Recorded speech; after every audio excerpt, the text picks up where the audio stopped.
चलिए lunch time की शुरुआत करते हैं। देखिए, सबसे पहले एक हैरान करने वाली तस्वीर आपको दिखाते हैं। ये तस्वीर अमेरिका के फ्लोरिडा से आई है। हाईवे पर इमरजेंसी लैंडिंग के दौरान एक विमान कार से टकराया। विमान के दोनों इंजन फेल होने के बाद पायलट ने विमान को हाईवे पर लैंड कर पाया।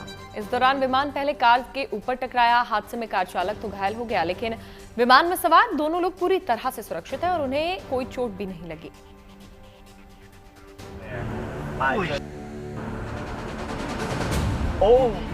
अगर आप सोच रहे हैं कि ये कोई फिल्मी दृश्य है तो आप गलत हैं। अगर आप सोच रहे हैं कि ये AI जनरेटेड विजुअल है तो भी आप गलत हैं।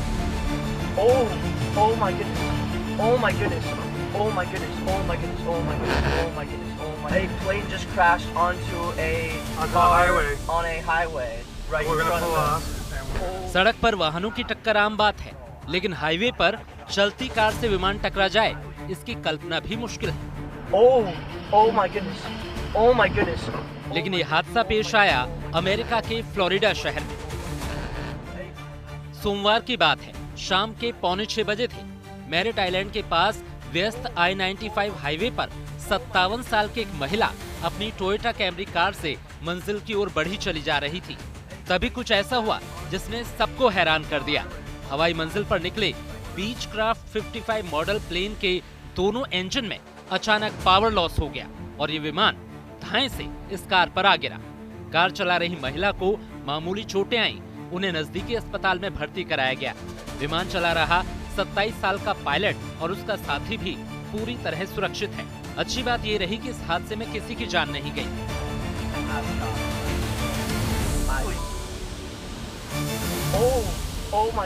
बहरहाल जिसने भी इस हादसे को देखा उसे अपनी आंखों पर भरोसा नहीं हुआ।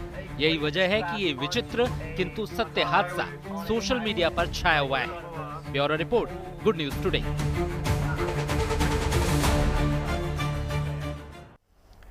और चलिए अब आपको लेकर चलते हैं फिल्मों के सफर पर। बात धुरंधर की करेंगे। शगुफ्ता, आपने देख ली धुरंधर? आपने नहीं देखी ना, दिखाई नहीं आपने मुझे। मतलब हमने प्रॉमिस किया हुआ एक दूसरे को कि हम जाएंगे और जाएंगे। लेकिन धुरंधर की चर्चा कर रहे हैं। एक एक्टर है जिन्होंने सबका दिल जीता है, नाम है उनका अक्षय खन्ना। उनका एंट्री सीन, हाँ उनका एंट्री सीन। और देखिए, अक्षय खन्ना की जो वापसी हुई है, जो कमबैक हुआ है, वही सोशल मीडिया पर इन दिनों बज़ बना हुआ है।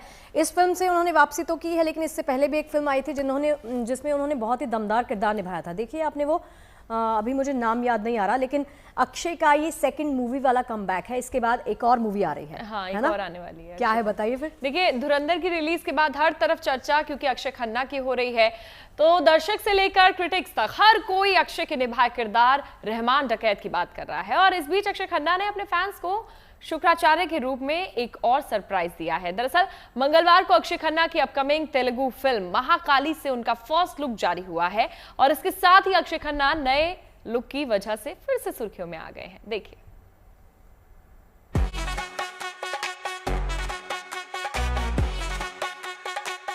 मेकअप इतना जबरदस्त है कि पहली नजर में शायद आप इस एक्टर को पहचान ही ना पाए, लेकिन गौर से देखेंगे तो आप पहचान भी पाएंगे। ये वही एक्टर है जो इन दिनों रहमान डकैत के किरदार में सिल्वर स्क्रीन पर धूम मचा रहा है। छावा के औरंगजेब और अब धुरंधर के रहमान डकैत के बाद अक्षय खन्ना अब साउथ की फिल्मों में अपनी अदाकारी का जौहर दिखाने के लिए तैयार है। एक दिन पहले मंगलवार को अक्षय खन्ना की अपकमिंग फिल्म महाकाली से उनका ये नया खतरनाक लुक सामने आया है, जिसमें वो दैत्य गुरु शुक्राचार्य के रोल में नजर आ रहे हैं। उनके सिर पर बालों का जूड़ा बना हुआ है, चेहरे पर सफेद और लंबी दाढ़ी है, शरीर पर साधुओं वाले कपड़े हैं, एक आंख दिखाई दे रही है जो गुस्से की चमक लिए हुए है।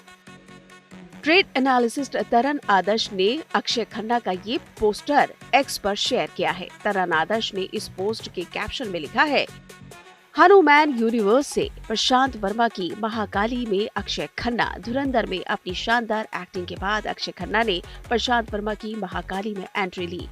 PVCU यानी प्रशांत वर्मा सिनेमैटिक यूनिवर्स से तेलुगु में डेब्यू कर रहे बेहद टैलेंटेड एक्टर को इससे पहले कभी न देखे गए अवतार में देखा जाएगा। वे असुरों के कुख्यात गुरु शुक्राचार्य का रोल निभा रहे हैं।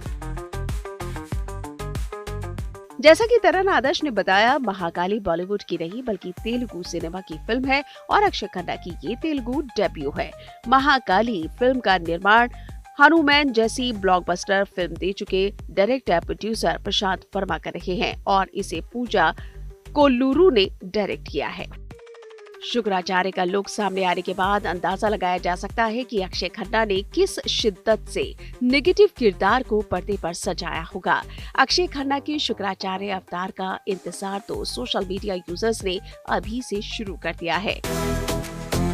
एक यूजर ने लिखा है, छावा और धुरंधर के बाद एक बात साफ है, इस फिल्म का क्रेज जबरदस्त होने वाला है।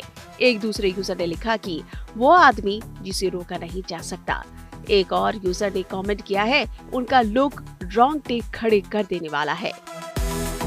शुक्राचार्य का रोल अक्षय खन्ना को क्यों दिया गया होगा? अगर हम इस सवाल का जवाब तलाशेंगे तो हमारे सामने अक्षय खन्ना की दो रूप सामने आ जाएंगे। पहला है औरंगजेब का, जो उन्होंने छावा में निभाया था। औरंगजेब के किरदार में अक्षय ने अपनी एक्टिंग की जो छाप छोड़ी, उसे धुरंधर के रहमान डकैत के रूप में और भी पुख्ता कर दिया। जाहिर है, नेगेटिव किरदार में अक्षय खन्ना फिल्म मेकर की पहली पसंद बन गए हैं। मूल रूप से तेलुगु में बन रही महाकाली हिंदी समेत कई भाषाओं में रिलीज होगी। अभी तक फिल्म की रिलीज डेट सामने नहीं आई है, लेकिन माना जा रहा है कि 2026 में दर्शक इसे सिनेमाघर में देख सकेंगे। Bureau report, good news today. अब देखिए, अक्षय खन्ना के विलेन अवतार की शुरुआत सही मायने में छावा के औरंगजेब के साथ हुई, जिसके बाद धुरंधर में निभाए रहमान डकैत के किरदार ने उन्हें बुलंदियों पर पहुंचा दिया। क्रिटिक्स भी अक्षय खन्ना के अभिनय की जमकर तारीफ करते हुए नजर आ रहे हैं। अपने दमदार अभिनय से अक्षय खन्ना ने साबित कर दिया, विलेन की लंबाई चौड़ाई मायने नहीं रखती, मायने रखती है तो सिर्फ अदाकारी।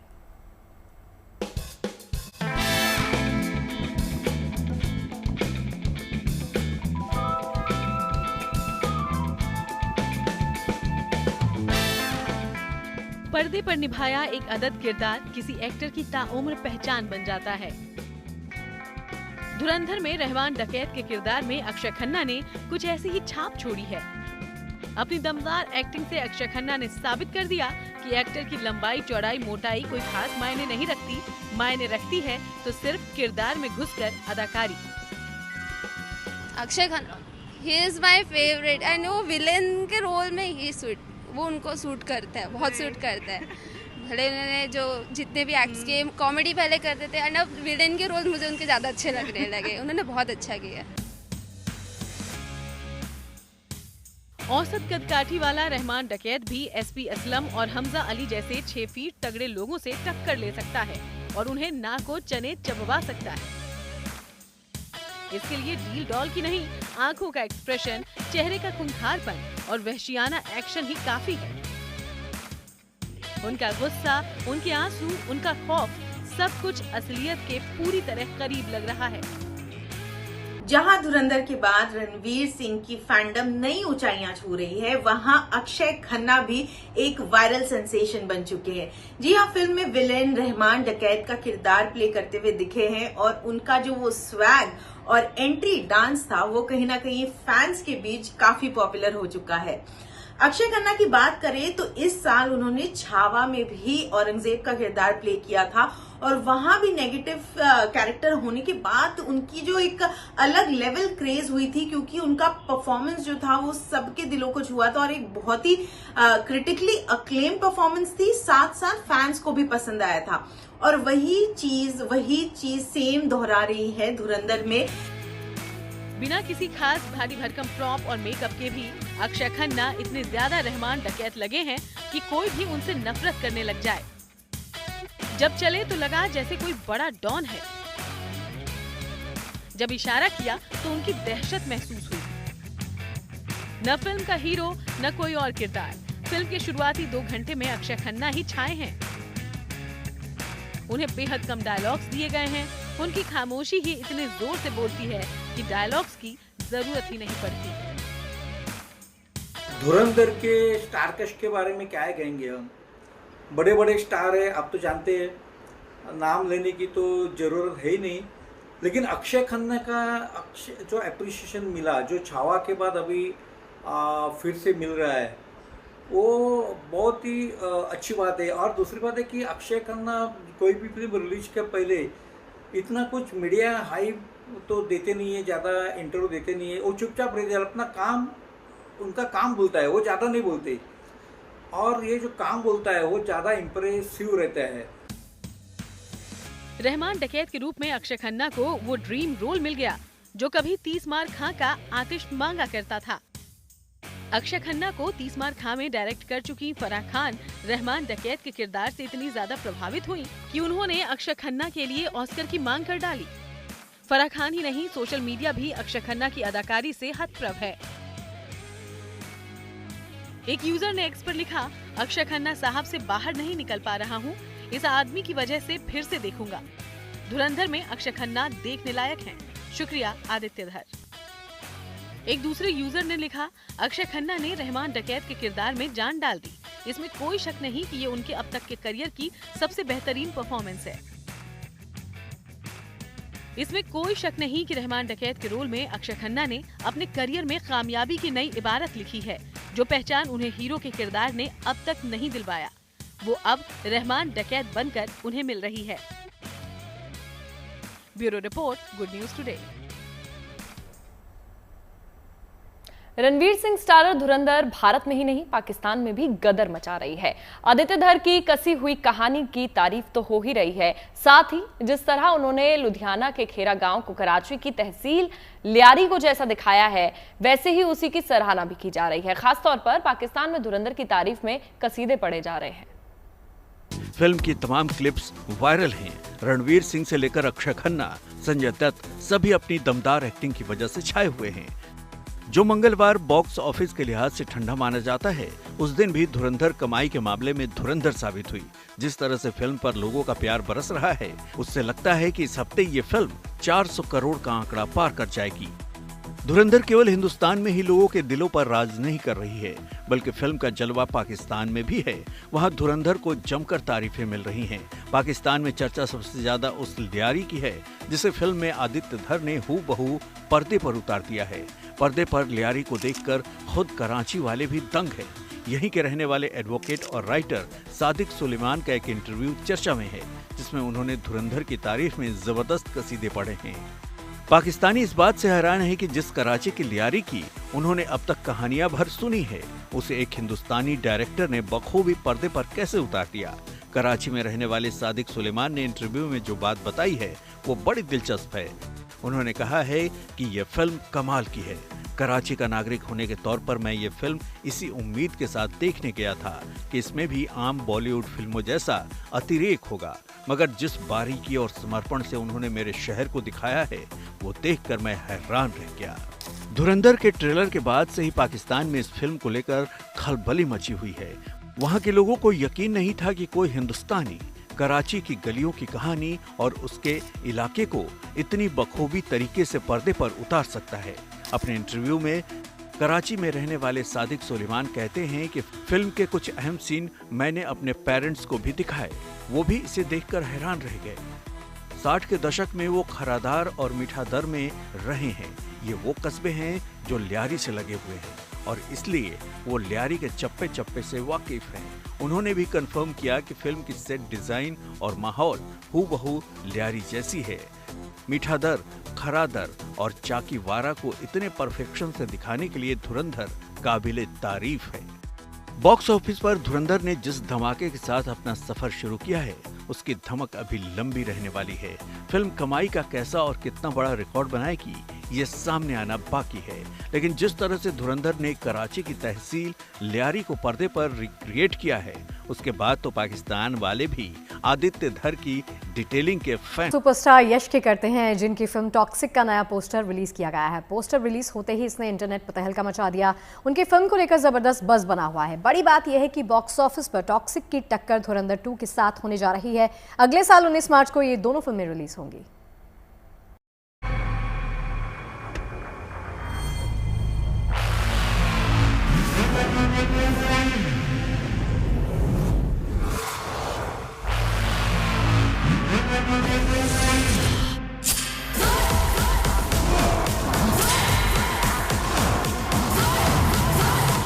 हाल ही में रिलीज हुए टॉक्सिक फिल्म के टीजर से साउथ सुपरस्टार यश ने सिने प्रेमियों के दिल की धड़कन बढ़ा दी है।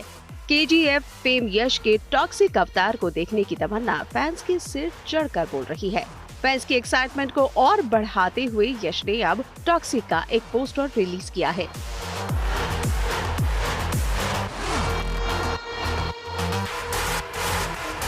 इस पोस्टर को बैक से शेयर किया गया है। पोस्टर में यश खून से लबालब बाथटब में बैठे हुए हैं। उनके लंबे लंबे बाल और पीठ की दमदार मसल्स दिखाई दे रही हैं, जिस पर शानदार टैटू बना हुआ है।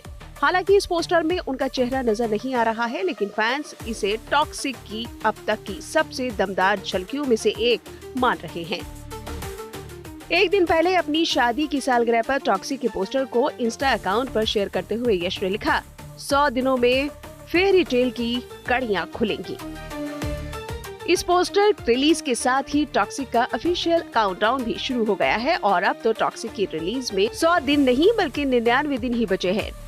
टॉक्सिक ईद और गुड़ी पड़वा के मौके पर अगले साल 19 मार्च को सिनेमाघर में रिलीज होगी और इसी दिन बॉक्स ऑफिस पर इन दिनों धमाका कर रही रणवीर सिंह की फिल्म धुरंधर 2 भी रिलीज होगी। यानी बॉक्स ऑफिस पर जोरदार कलेक्शन से इनकार नहीं किया जा सकता। टॉक्सिक एक एक्शन थ्रिलर मूवी है। फिल्म में यश के साथ 5 हीरोइन है, नयनतारा, कियारा आडवाणी, तारा सुतारिया, रुक्मणी वसंत और हुमा कुरैशी। यानी बॉलीवुड और साउथ का पूरा संगम है। टॉक्सिक के राइटर डायरेक्टर गीतू मोहन दास है। फिल्म इंग्लिश और कन्नड़ भाषा में बन रही है और हिंदी, तेलुगु, तमिल, मलयालम समेत कई भारतीय और इंटरनेशनल भाषाओं में रिलीज की जाएगी। Bureau report, good news today.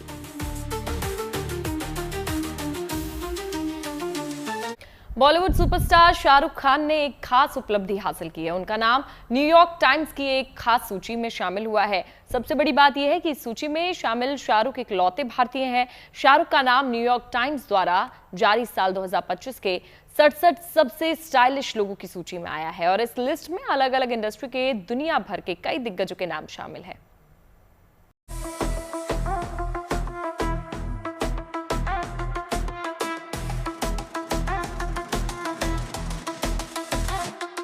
King of romance Shahrukh Khan ने एक बार फिर साबित कर दिया है कि उम्र सिर्फ एक नंबर है।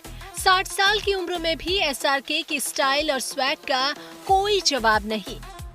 यही वजह है कि न्यूयॉर्क टाइम्स ने साल 2025 की 67 सबसे स्टाइलिश हस्तियों की लिस्ट जारी की और सोचिए, उसमें भारत से सिर्फ एक ही नाम है और वो है शाहरुख खान। दरअसल इस साल की शुरुआत में हुए मेट गाला में SRK का लुक सबका दिल जीत ले गया था। काले रंग के आउटफिट में सब्यसाची के डिजाइन और गले में चमकता हुआ के का क्रिस्टल लॉकेट। बस फिर क्या था, सोशल मीडिया से लेकर फैशन वर्ल्ड तक हर कोई SRK स्टाइल का दीवाना हो गया। न्यूयॉर्क टाइम्स ने लिस्ट में SRK के नाम के साथ एक खास नोट भी लिखा है। वो ये है कि SRK जो दुनिया के सबसे बड़े एक्टर में से एक हैं, मेट गाला में पहली बार पहुंचे और अपने स्टाइल से सबका ध्यान खींच लिया। हालांकि न्यूयॉर्क की इस लिस्ट में मनोरंजन, खेल, बिजनेस और राजनीति जैसे कई क्षेत्रों के बड़े नाम शामिल हैं, लेकिन SRK केवल भारतीय सितारे हैं जिन्होंने इस लिस्ट में जगह बनाई है। फिलहाल SRK का जलवा जल्द सिद्धार्थ आनंद की फिल्म किंग में नजर आने वाला है। खास बात यह है कि इस फिल्म में उनके साथ उनकी बेटी सुहाना खान भी दिखेंगी। Bureau report, good news today. Agastya Nanda की फिल्म 21 का दूसरा गाना बन के दिखा रिलीज हो गया है। फास्ट बीट, जोशीले धुन और बोल के साथ ये गाना दर्शकों को रोमांचित कर रहा है। इस गाने के जरिए अगस्त्य नंदा के किरदार की ट्रेनिंग, असफलता की कहानी दिखाई गई है। फिल्म इसी साल क्रिसमस के मौके पर रिलीज होगी। वो शतरंज जहां नहीं चलते 19-20, दुनिया वो शतरंज जहां नहीं चलते 19-20, मारनी है बाजी तो बंदिया बन के दिखा 21, बन के दिखा 21। तू है तूफा, तू है तूफा, तू है तूफा, तू है तूफा, दिल है मिट्टी, दिल है मिट्टी, लोहे की जान, लोहे की जान। आपका बेटा न सिर्फ हिंदुस्तानी बल्कि पाकिस्तानी फौज के लिए भी एक मिसाल है सर। अगला परमवीर चक्र हमारे रेजिमेंट के लिए मैं लेकर आऊंगा। चलती है सांसें जिसकी हर शख्स वो जिंदा है, जिसके जीने का मकसद हो वही तो बंदा है। सर लड़ाई होने वाली है। बनता है लाखों में वो बंदा बंदों की शान, जो मर के भी महफूज रखे अपनी मिट्टी की आन। मौत को ढूंढने मत जा, जब उसे आना है वो तुम्हें खुद ढूंढ लेगी। सही साहब बच्चा नहीं हुआ है, पराग आगे बढ़ा।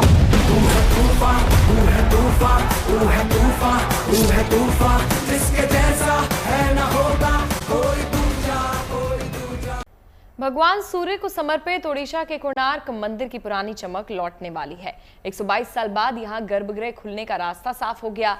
1903 में ब्रिटिश सरकार ने मंदिर की संरचना को मजबूत करने के इरादे से मंदिर के गर्भगृह को रेत और पत्थरों से सील कर दिया था, लेकिन अब ASI यानी कि भारतीय पुरातत्व सर्वेक्षण विभाग ने गर्भगृह से रेत हटाने की प्रक्रिया शुरू कर दी है। कोशिश ये है कि मंदिर को नुकसान पहुंचाए बिना गर्भगृह को खोला जाए। गर्भगृह की आंतरिक स्थिति जानने के लिए लेजर स्कैनिंग और रोबोटिक कैमरों का इस्तेमाल किया गया है। उम्मीद है कि जल्द ही श्रद्धालु इस प्राचीन ऐतिहासिक मंदिर के गर्भगृह के दर्शन कर सकेंगे।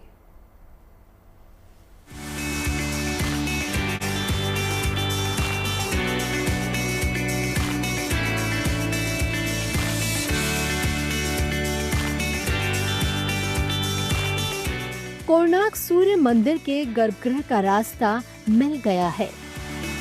9 मीटर की ड्रिलिंग के बाद सूर्य मंदिर के गर्भगृह का रास्ता मिल गया है, जिसकी जानकारी भारतीय पुरातत्व सर्वेक्षण विभाग यानी ASI ने दी है। मंदिर की दीवारों की स्थिति जानने के लिए 17 इंच की कोर ड्रिलिंग की जा रही थी। मंदिर के पश्चिम दिशा की पहली पिंडी पर 16 इंच की पाइप से 9 मीटर तक नो वाइब्रेशन ड्रिलिंग की गई थी। 8 मीटर तक पत्थर और उसके बाद रेत निकल आई। 8 मीटर तक पत्थर मौजूद होने से ये साफ है कि मंदिर पूरी तरह सुरक्षित है। अब आगे वैज्ञानिकों के जरिए इसका परीक्षण होगा और फिर रेत निकालने की प्रक्रिया की जाएगी। 13वीं शताब्दी में बने कोणार्क के इस सूर्य मंदिर के गर्भगृह को 1903 में ब्रिटिश प्रशासन ने संरचनात्मक कारणों से रेत और पत्थर से भरकर सील कर दिया था। तब से लेकर अब तक पूरे 122 सालों तक ये मंदिर बंद रहा। अब भारतीय पुरातत्व सर्वेक्षण विभाग ने कल गर्भगृह में भारी रेत को हटाने की प्रक्रिया पारंपरिक विधि विधानों के साथ शुरू कर दी है। इसके लिए ASI की वैज्ञानिक टीम ने गर्भगृह के प्रथम मंडल के पश्चिमी हिस्से में 4 बाय 4 फुट की एक सुरंग बनाई, जिसके माध्यम से रेत हटाने का काम शुरू किया गया। इस प्रक्रिया के साथ साथ मंदिर की दीवारों की मजबूती और स्थिति का आकलन करने के लिए 17 इंच की कोर ड्रिलिंग भी की जा रही है। इस पूरी प्रक्रिया का उद्देश्य कोणार्क सूर्य मंदिर के गर्भगृह को बहाल करना है, जिससे इसके ऐतिहासिक महत्व को संरक्षित किया जा सके और आने वाली पीढ़ी के लिए इसे सुरक्षित रखा जा सके। ASI का लक्ष्य न केवल रेत हटाना है, बल्कि मंदिर की संरचनात्मक अखंडता को बनाए रखते हुए इसकी प्राचीन सुंदरता को फिर से जीवंत करना भी है। परियोजना में उपयोग की जा रही तकनीकें और प्रक्रियाएं प्राचीन विरासत को नुकसान पहुंचाने से बचने के लिए सावधानी पूर्वक चुनी गई है। ASI का लक्ष्य कोणार्क सूर्य मंदिर को उसकी खोई हुई महिमा वापस दिलाना है और इसे भारत की समृद्ध सांस्कृतिक विरासत के एक महत्वपूर्ण प्रतीक के रूप में स्थापित करना है। ये प्रक्रिया न केवल एक पुरातात्विक खुदाई है, बल्कि ये इतिहास, वास्तुकला और इंजीनियरिंग के क्षेत्र में एक अहम अध्ययन करना भी है, जो इस प्राचीन मंदिर के रहस्यों को उजागर करने और उसकी स्थायी विरासत को संरक्षित करने में मदद करेगा। इस परियोजना की सफलता न केवल कोणार्क सूर्य मंदिर के लिए, बल्कि भारत की सांस्कृतिक धरोहर के संरक्षण के लिए भी एक मील का पत्थर साबित होगी। कोणार्क से अजय कुमार नाथ के साथ bureau report, good news today.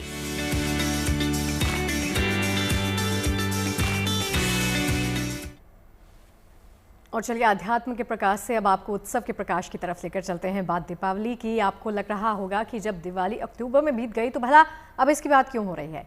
दरअसल आज पूरे देश के लिए गर्व का क्षण है। हमारे देश का प्रमुख त्योहार दीपावली यूनेस्को की धरोहर में शामिल हो गया। यूनेस्को ने दीपावली को अपनी अमूर्त सांस्कृतिक धरोहर की सूची में शामिल किया है। ये फैसला यूनेस्को की अंतर्राष्ट्रीय समिति की बैठक में लिया गया, जिससे भारत की सांस्कृतिक पहचान को वैश्विक स्तर पर नई मान्यता मिली है। तो अब आपको बताते हैं कि इससे अंतर्राष्ट्रीय स्तर पर बदलेगा क्या। दीपावली को अब ग्लोबल पहचान मिलेगी। दुनिया भर में सांस्कृतिक आदान प्रदान बढ़ेगा। टूरिज्म और रिसर्च को भी काफ़ी हद तक बढ़ावा मिलेगा। भारत की सांस्कृतिक पहचान को वैश्विक मंच पर मजबूती मिलेगी। भारत सरकार ने मार्च 2024 में दीपावली को अमूर्त सांस्कृतिक विरासत की सूची में शामिल करने का प्रस्ताव यूनेस्को को भेजा था, जिसे अब मंजूर कर लिया गया है। इस खास मौके पर आज पूरी दिल्ली को दिवाली के रंगों में सजाया जाएगा। लाल किले और चांदनी चौक समेत ऐतिहासिक और सरकारी इमारतें दियो और लाइटिंग से सजेंगी। यानी आज एक बार फिर से दिवाली जैसा माहौल देखने के लिए मिलेगा। संस्कृति मंत्रालय के निर्देश पर केंद्र और दिल्ली सरकार की ओर से विशेष रोशनी कार्यक्रम आयोजित किया जा रहा है। यह आयोजन यूनेस्को की इंटर गवर्नमेंटल कमेटी की महत्वपूर्ण बैठक के चलते लिया जा रहा है, जो 8 से 13 दिसंबर तक दिल्ली के लाल किले में आयोजित हो रही है। मशहूर कथावाचक और भजन गायिका निधि सारस्वत शादी के बंधन में बंध गईं। कथावाचक निधि की शादी बीजेपी नेता चिराग उपाध्याय के साथ हुई। दिल्ली के पास गाजियाबाद में शादी का पूरा समारोह हुआ, जिसमें आध्यात्मिक जगत की प्रमुख हस्तियां शामिल हुई। जगमगाती रोशनी में पारंपरिक संगीत और मेहमानों की उपस्थिति ने कार्यक्रम को अनूठा और आकर्षक बना दिया। शादी में निभाई गई रस्मों के वीडियोस सोशल मीडिया पर तेजी के साथ वायरल हैं। निधि सारस्वत अलीगढ़ की रहने वाली हैं, जबकि चिराग उपाध्याय हाथरस जिले से आते हैं। देखिए, दुनिया में प्रेम, शांति और भाईचारे का संदेश देने वाले पर्व क्रिसमस की धूम अब दिखने लगी है। आपको लेकर चलते हैं केप टाउन, नाइजीरिया, रोम और एथेंस, जहां क्रिसमस की रोशनी से जगमग है सब और सेंटा क्लॉज भी गिफ्ट्स देने, मुस्कान बिखेरने निकल चुके हैं।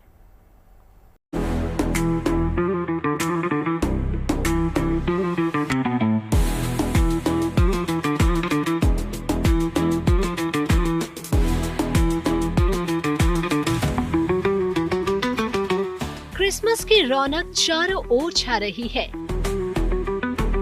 केप टाउन के ब्रेकनफील्ड में एक घर क्रिसमस लाइट डिस्प्ले से सबको लुभा रहा है।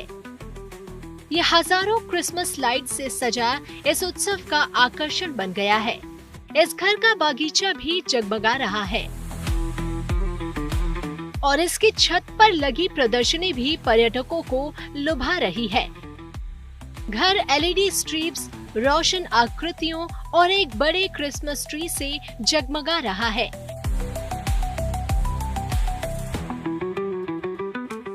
घर से मैरी क्रिसमस और केप टाउन लिखे बोर्ड चमक रहे हैं, जो आसपास की सड़कों से दिखाई दे रहे हैं। मेहमान इस डिस्प्ले होम में घूमते हैं, तस्वीरें लेते हैं और कैरोल सुनते हैं।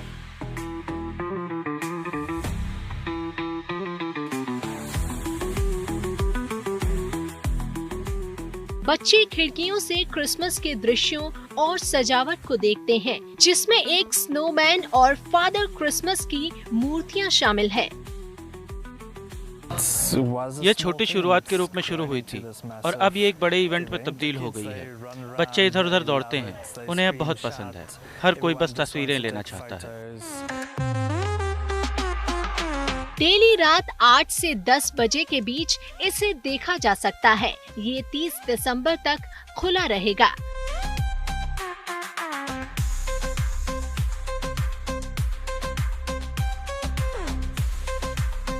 नाइजीरियाई लोग भी आर्थिक संकट के बीच क्रिसमस के लिए रोशन हैं।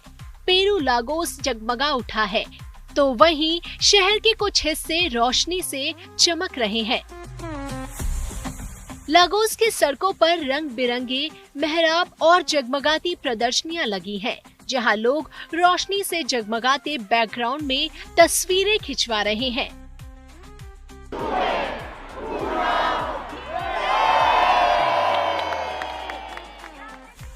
इटर्नल सिटी रोम में भी क्रिसमस का रंग दिख रहा है।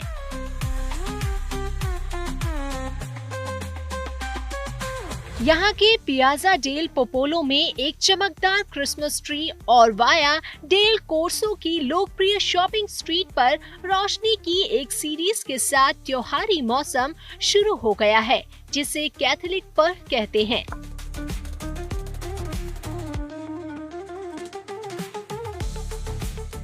आठ दिसंबर का दिन पारंपरिक रूप से इटली में क्रिसमस की उल्टी गिनती की आर्थिक शुरुआत का प्रतीक है, जिसमें परिवार पेड़ों को सजाते हैं और शहर सजावट से जगमगा उठते हैं। इसे देखने आने वालों ने 20 मीटर ऊंचे देवदार के पेड़ के सामने तस्वीरें लेने का मौका नहीं छोड़ा, जो सुनहरे चांदी और लाल रंग के गहनों से सजा हुआ था और जिसके ऊपर एक चमकता सितारा लगा हुआ था। यहाँ पेड़ के साथ साथ वाया डेल कोर्सो में 5 लाख LED गोलों से बने एक लाइट सिस्टम को जलाया गया, जिसने कैथोलिक पर्व की शान बढ़ा दी। एथेंस के कैंसर हॉस्पिटल में बच्चों को उपहार देने पहुंचे सेंटा क्लॉस। इसके लिए सेंटा हॉस्पिटल में अग्निशामक रस्सियों से नीचे उतरे और मरीजों को उपहार बांटने लगे। पहले तो सेंटा अग्निशामक रस्सियों के सहारे मरीजों के कमरों की बालकनी में उतरे और उन्हें तोहफे के साथ खुशियां भी दी। खुशियां बांटकर सेंटा इस उम्मीद के साथ चले गए कि इन मरीज बच्चों का अस्पताल में कभी क्रिसमस ना मने। Bureau report, good news today.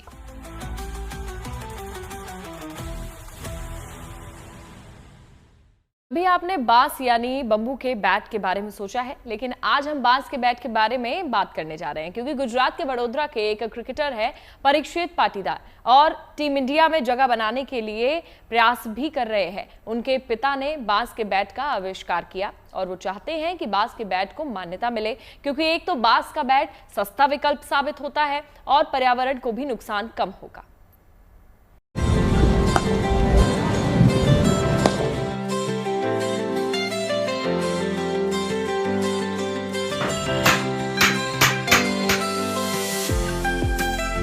दुनिया इन्हें भले ही वडोदरा के क्रिकेटर परीक्षित पाटीदार के पिता के नाम से जानती हो, लेकिन ये भी बेटे से कम नहीं है। बेटा क्रिकेट का शौकीन हुआ तो इन्होंने क्रिकेट बैट को लेकर ही नया आविष्कार कर दिया।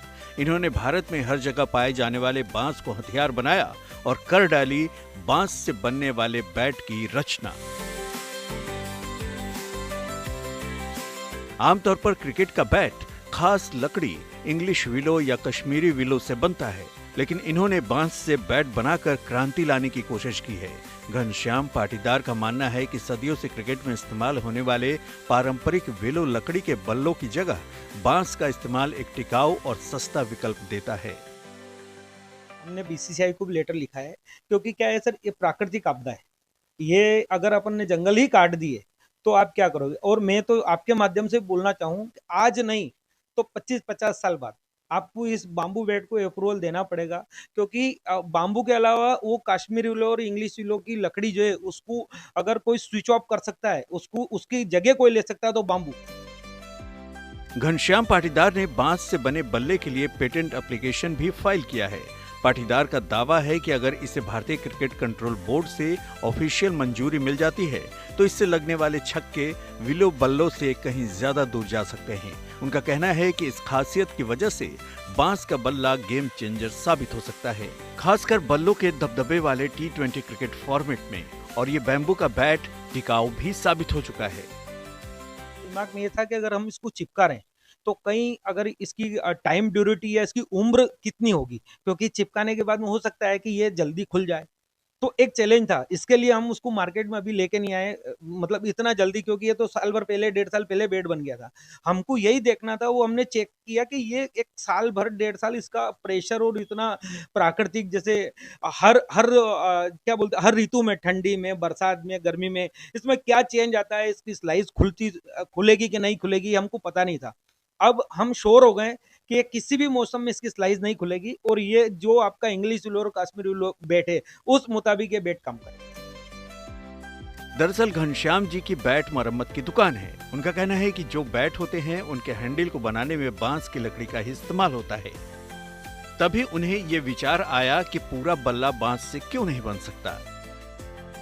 ऐसा आइडिया आया कि यार बांस का हैंडल मतलब बेड बिना बांस के नहीं बन सकता है, तो बांस से ही बेड क्यों नहीं बन सकता है। तो वो दोनों चीज रखते हुए, और तीसरा ये कि जो प्राकृतिक अभी जो चल रहा है, जैसे अपने इंडिया में कश्मीर में ही ये विलो पैदा होता है, जहाँ की बेड की लकड़ी का अपना बेड बनता है।